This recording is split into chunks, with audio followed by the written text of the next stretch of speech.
Assalamualaikum warahmatullahi wabarakatuh. Nama saya Karlina, Stambuk F2218165.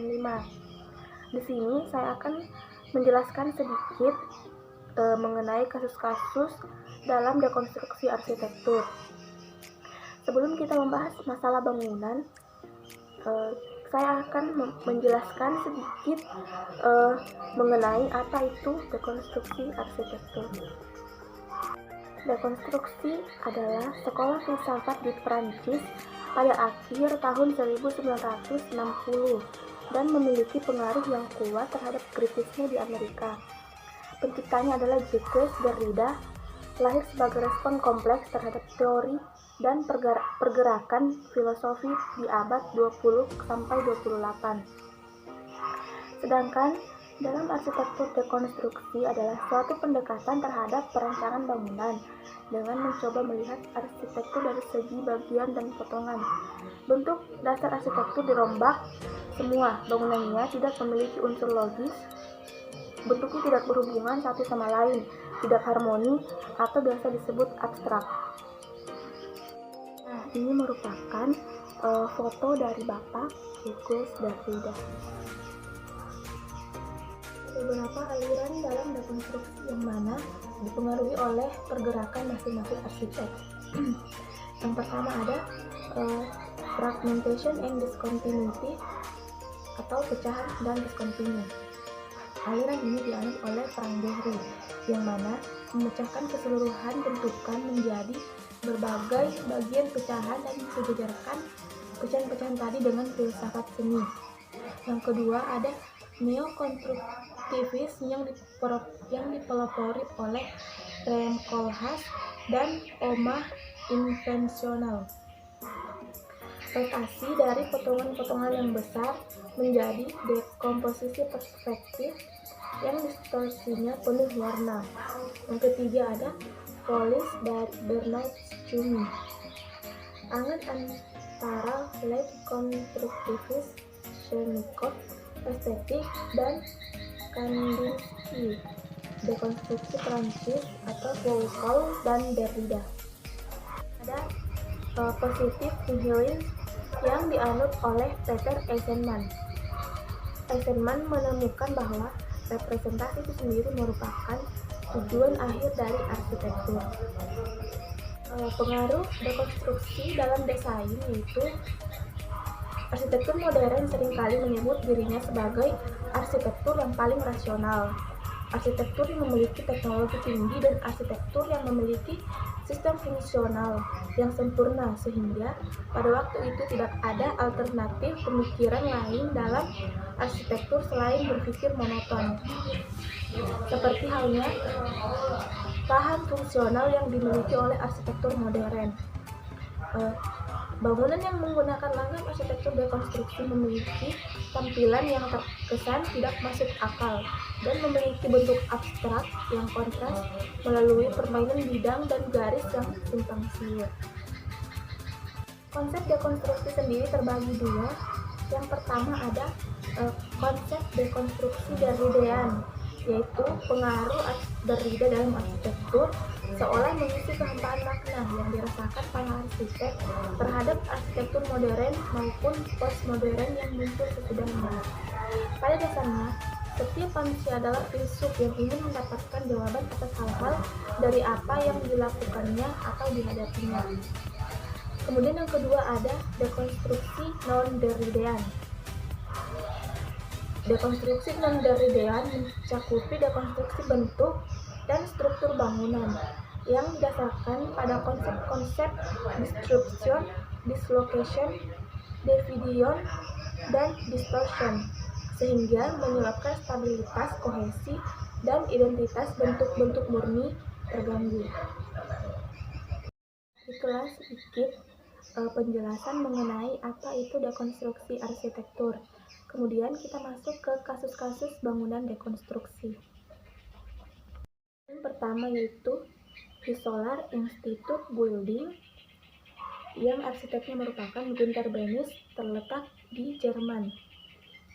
Bangunan ini memiliki konsep Derridean, yaitu hasil terobosan arsitektur modern dan postmodern. Bangunan ini berawal dari bentuk geometris sama dengan arsitektur modern yang menggunakan bentuk geometris sebagai dasar perancangannya, di mana bentuk bangunan terjadi karena fungsi bangunan dan besaran ruang yang membatasinya.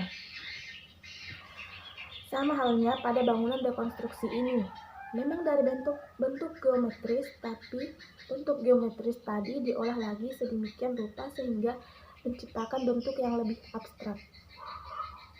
Alasan dari bangunan ini disebut bangunan dekonstruksi. Yang pertama yaitu Gunther atau arsiteknya tidak memulai perancangan bangunannya dengan denah, melainkan massa geometri yang diolah, diuraikan, dan dikomposisi ulang, sehingga mendapatkan bentukan baru yang kiranya sesuai dengan filosofis arsiteknya. Yang kedua ada Gunther memiringkan dengan ekstrim dinding bangunannya sebagai salah satu bentuk protes atau menentang arsitektur modern yang mengenal dinding itu haruslah tegak lurus bentuknya. Dari tampak terlihat bentukan-bentukan baru yang bernuansa abstrak dengan garis-garis miring dan bentuk bangunan yang seakan-akan mau runtuh. Keempat ada Gunther menggunakan banyak bentuk abstrak yang tidak beraturan dan tidak beralasan. Ia dijuluki arsitek dekonstruksi dengan aliran abstraction the open end. Kita dapat lihat di gambar yang dimaksud dalam dekonstruksi arsitek pada bangunan ini. Kedua ada P. Club yang arsiteknya merupakan Zaha Hadid berlokasi di Hong Kong. Konsep perancangan tersebut terutama karena bentuk dari situasi geologi Hong Kong yang terdiri dari lapisan-lapisan yang tersusun dengan tidak teratur sampai ke puncak pegunungannya. Karena itulah, maka bentuk keseluruhan dari Peak Club Building ini seolah seperti susunan pegunungan buatan manusia yang tersusun seperti satu kesatuan yang tidak merata. Hal inilah yang kemudian menjadikan bangunan ini termasuk sebagai objek postmodern, yaitu Derridean, karena bangunan ini seolah-olah hidup dan berirama. Tidak ada kesan kaku dan terikat, semuanya terlihat sangat lugas. Kesan bangunan ini disebut dekonstruksi arsitektur karena dari bentuk bangunannya dapat dilihat bahwa Zaha termasuk seorang konstruktivis. Bangunannya harus dapat menampilkan ide atau cerita yang berupa fantasi atau sesuatu bentuk abstrak dari pengarangnya ke dalam suatu bentuk nyata atau model dari cerita itu sendiri, yaitu bentuk bangunan itu sendiri. Pada bangunan ini terlihat bahwa bentuknya merupakan satu bentuk dari pegunungan. Yang kedua ada bangunan harus dapat memancing emosi dan imajinasi tiap-tiap orang yang melihatnya. Untuk memancing emosi dan imajinasi pada bangunan ini, Zaha menggunakan warna-warna yang berani, terutama pada bagian penyajiannya. Ketiga ada bangunan menggambarkan sesuatu abstrak dan liar, bahkan mungkin menjadi brutal.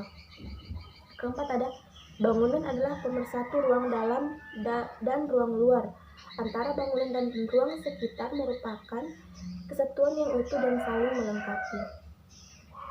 Adalah bangunan merupakan tempat untuk melaksanakan aktivitas yang berbeda-beda. Karena itu, maka bangunan juga terdiri dari elemen-elemen atau bentuk yang berbeda dan disatukan oleh sistem sirkulasi dengan penonjolan sistem konstruksi. Pembagian aktivitas dilakukan dengan pembedaan elemen bangunannya. Selain itu juga berfungsi untuk menghindari kesan monoton, sebagaimana banyak ditemui pada arsitektur modern. Banyaknya bangunan Zaha yang menggunakan flying beam membuatnya dijuluki sebagai arsitek dekonstruksi aliran anti-gravitation space. Banyaknya balok yang melayang menciptakan bangunan seolah-olah tidak ada yang menopang, semakin menambah ciri khas dekonstruksi bangunannya. Bangunan yang ketiga yaitu Arsiteknya merupakan Zaha Hadid. Lokasi bangunannya terletak di Azerbaijan. Heydar Aliyev Center prinsipnya terdiri dari dua sistem yang berkolaborasi. Struktur beton dikombinasikan dengan sistem space frame. Untuk mencapai skala besar, ruang bebas kolom yang memungkinkan pengunjung untuk mengalami fluiditas interior, elemen struktur vertikal diserap oleh selubung bangunan dan sistem dinding tirai atau curtain. Fluiditas dalam arsitektur tidak baru untuk wilayah ini. Dalam arsitektur Islam, baris, grid, atau urutan kolom mengalir tanpa batas seperti pohon di hutan yang membangun ruang non-hierarkis. Dekonstruksi pada bangunan ini yaitu dapat dilihat pada gambar formasi yang rumit seperti undulation, bifurcation, lipatan, dan infleksi memodifikasi permukaan plaza ini ke lanskap arsitektur yang melakukan banyak fungsi bersifat menyambut, memeluk, dan mengarahkan pengunjung melalui berbagai tingkat interior. Yang kedua ada dalam menanggapi penurunan tipis topografi yang membuat lahan terbagi menjadi dua bagian. Proyek ini membuat lanskap bertingkat yang membiarkan koneksi alternatif dan rute antara plaza publik, bangunan, dan parkir bawah tanah. Solusi ini menghindari penggalian tambahan dan TPA yang berhasil mengubah sebuah kelemahan menjadi fitur desain utama. Dan dalam komposisi arsitektur ini, jika permukaan adalah musik, maka bagian sambungan antara panel adalah irama. Untuk menekankan hubungan yang berkelanjutan antara eksterior bangunan dan interior, pencahayaan dari Heydar Aliyev Center sangat hati-hati. Strategi dalam pencahayaan dibedakannya siang dan malam pada bangunan. Pada siang hari, volume bangunan memantulkan cahaya terus-menerus. Penampilan bangunan menurut waktu dari segi perspektif. Dan yang keempat ada Extension Tote dan Fair Art Museum The Eye and the Wing yang arsiteknya adalah Daniel Libeskind. Daniel Libeskind merupakan salah satu penganut gaya anti-modern yang dapat terlihat dari setiap proyek yang ditanganinya. Ia menyebut bangunannya sebagai bukan teori dan bukan arsitektur. Konsep ini merupakan konsep non-Derridean. Model rancangannya kebanyakan mengambil bentuk estetika neo-modern ke arah ekstrim dengan menampilkan frenzied cacophony dari caustics, flying beams, excavation atau penggalian, tile floor and walls, dinding, lantai dan dinding yang miring, dan self-contradictory inscription atau inskripsi diri yang kontradiksi.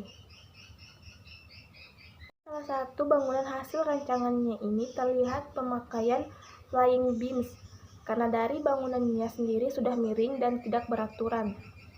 Dasar bentuk bangunannya tidak jelas, seakan-akan berasal dari persegi untuk bentuk dua dimensi. Namun kemudian digabungkan dengan bentuk segitiga dalam bentuk tiga dimensinya. Tilted floors and walls atau lantai dan dinding yang miring jelas terlihat dari tampak. Terlebih karena bangunan seakan-akan segera rubuh.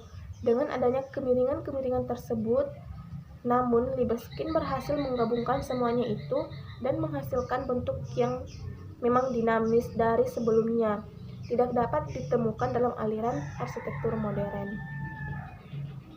Setelah sedikit penjelasan mengenai apa itu dekonstruksi arsitektur dan kasus-kasus bangunan dalam dekonstruksi arsitektur.